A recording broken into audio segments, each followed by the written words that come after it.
Coin ବଜାରରେ ସବୁ coin ଓ note ବିକ୍ରୟ ହୁଏ ନାହିଁ। କେବଳ ସ୍କେୟାର ଓ ରେୟାର କଏନ୍ ଓ ନୋଟ୍ଗୁଡ଼ିକ କ୍ରୟ ଓ ବିକ୍ରୟ ହୁଏ। ତାହା ପୁଣି ଭଲ କଣ୍ଡିସନରେ ଥିବା ଆବଶ୍ୟକ। ସେଗୁଡ଼ିକ ପୁଣି ମାର୍କେଟ ଡିମାଣ୍ଡ ଅନୁଯାୟୀ ଦାମ ହୋଇଥାଏ।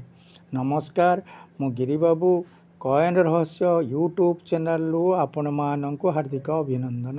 ଆଜି ମୁଁ ମୋର ଏହି ଏପିସୋଡ଼ରେ 50 ବର୍ଷ ତଳର ପୁରୁଣା 2 ପଇସାର ବିଷୟରେ କହିବି ଏବଂ ସେଗୁଡ଼ିକର ମଧ୍ୟରୁ ସ୍କେୟାର ଓ ରେୟାର ପଇସାଗୁଡ଼ିକର ବର୍ତ୍ତମାନ ମାର୍କେଟ ପ୍ରାଇସ୍ କେତେ କହିବି।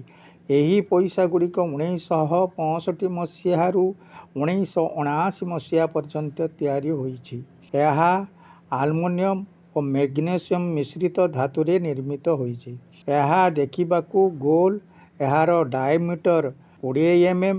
ଏହାର ଓଜନ 1 ଗ୍ରାମ। ଏହାର 8ଟି ଦାନ୍ତ ପରି କଟା ହୋଇଛି। ଏହାର ଗୋଟିଏ ପାଖରେ ବାମ ପଟେ ହିନ୍ଦୀରେ ଲେଖା ଅଛି ପୈସେ, ଡାହାଣ ପାଖରେ ଇଂଲିଶ ଅକ୍ଷରରେ ପାଇସ୍ ଲେଖା ଅଛି। ମଝିରେ ଇଂରାଜୀ ସଂଖ୍ୟାରେ 2 ଲେଖା ଅଛି। ତା ତଳେ ପଇସାଟି ତିଆରି ହୋଇଥିବା ମସିହା ଲେଖା ଅଛି ଏବଂ ମସିହା ତଳକୁ ପଇସାଟିର ମିଣ୍ଟ ମାର୍କ ଦିଆହୋଇଛି।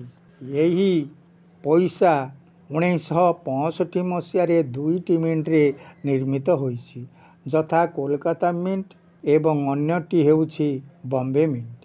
ଏହି 2ଟି ମିଣ୍ଟର ପଇସା ସ୍କେୟାର ଅଟେ।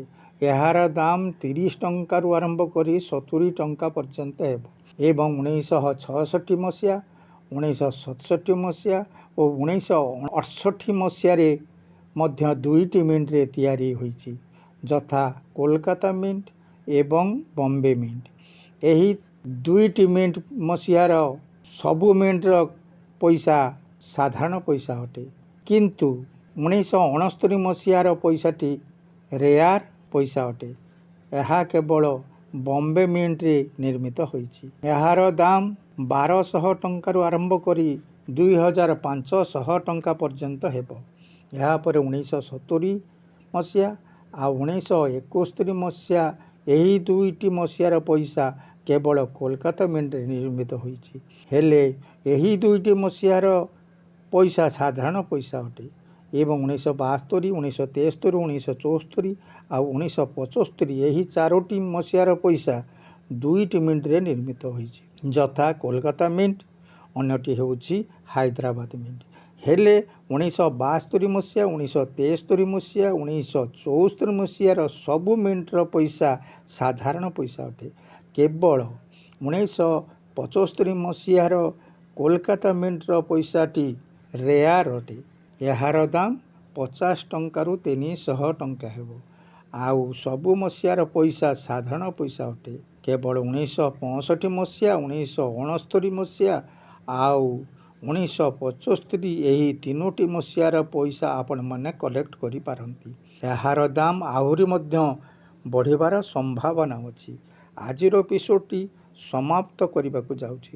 ଯିବା ପୂର୍ବରୁ ଆପଣମାନଙ୍କୁ ମୋର ଅନୁରୋଧ, ଆପଣମାନେ ସମସ୍ତେ ମୋର ଏହି ଏପିସୋଡ଼ଟିକୁ ଗୋଟିଏ ଲାଇକ୍ କରିବେ।